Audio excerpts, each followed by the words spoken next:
क्या main agenda तो वहाँ जाकर ही पता लगने वाला है, लेकिन मुझे लगता है क्योंकि अब 3 महीने के बाद में चुनाव है राजस्थान के, तो निश्चित रूप से चुनाव की पार्टी की स्ट्रेटेजी के ऊपर, किस तरह से पार्टी को जाना चाहिए, उसके ऊपर एक चर्चा होगी। क्या फीडबैक आपकी ओर से दिया जाएगा? वो तो मुझे पार्टी की मीटिंग में ही कहना चाहिए। कौन से मुद्दों पर?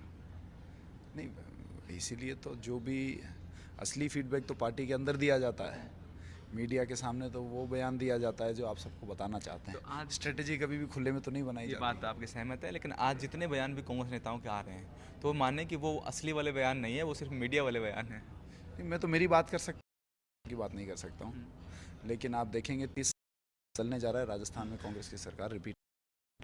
इसका मुख्य उद्देश्य यही है शायद। और कौन सी योजनाएं राजस्थान में फ़ायदा कर रही हैं, कौन से किसी चीज़ से नुकसान हुआ है, ये टिकट वितरण में क्या व्यवस्था होनी चाहिए, शायद इन सब चीज़ों पर। नहीं, मुझे इसके बारे में अभी पता नहीं है। जब वहाँ जाएंगे तो जैसे लीडरशिप सवाल करेगी उसके हिसाब से, हमारी समझ के हिसाब से हम जवाब देंगे। मंत्रिमंडल विस्तार को, संगठन में कोई विस्तार को लेकर कोई बात?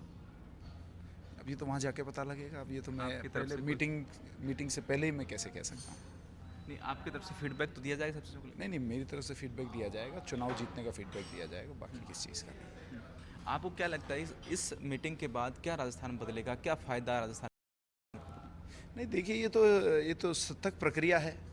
चुनाव आते हैं, चुनाव नहीं भी होते हैं तब भी बहुत समय के बाद में पार्टी की मीटिंग्स होती रहती हैं, प्रदेश लेवल पर, राष्ट्रीय स्तर के ऊपर, जिला स्तर के ऊपर, ब्लॉक स्तर के ऊपर। ये तो एक सतत प्रक्रिया की पार्टी की मीटिंग होती है और उसमें निरंतर जो आने वाले सालों के चैलेंजेस हैं उनके ऊपर चर्चा होती है और उनके ऊपर चर्चा होने के बाद में काम होता है।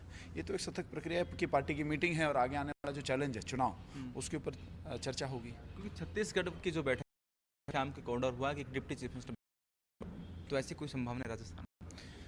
देखिए, किसी भी प्रकार के हम देखिए, अभी हम पार्टी के यूथ कांग्रेस से निकले हैं और ये जो भी बातें हैं और ये फैसले हैं, ये नेशनल प्रेसिडेंट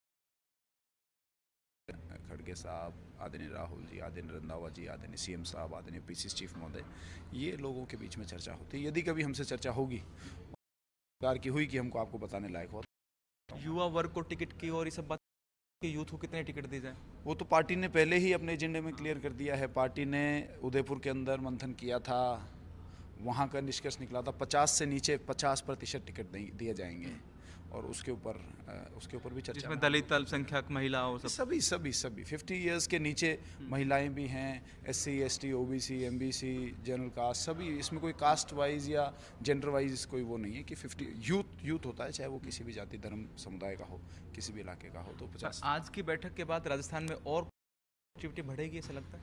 कांग्रेस की पॉजिटिविटी भयंकर है राजस्थान में। देख रहे हैं पिछले 4.5 साल में विपक्ष काउंटर नहीं कर पाया है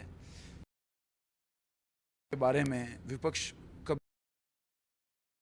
तो बोल नहीं है। मुझे लगता है कि आज की तारीख में देखा जाए तो भारतीय जनता पार्टी का चुनाव मंडी नहीं पा रहा है। वो कहीं भी सभाएं करने जा रहे हैं, वो कहीं पर भी एंटी कांग्रेस या एंटी सरकार कोई रैली निकालते हैं, उसमें लोग आते ही नहीं हैं। उसमें पुलिस की व्यवस्था ज़्यादा होती है, लोग कम आते हैं। तो इन व्यवस्थाओं को देख के लगता है केंद्रीय मंत्री जा रहे हैं, प्रधानमंत्री 8 तारीख को बीकानेर जा रहे हैं।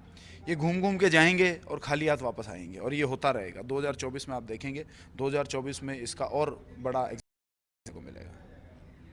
अशोक चांदना कह रहे हैं कि कौन सा फीडबैक देना है वो तो पार्टी के सामने देंगे, लेकिन भाजपा को लेकर जरूर वो आक्रामक से देखते हैं कि राजस्थान में भाजपा के लेकर जगह नहीं है।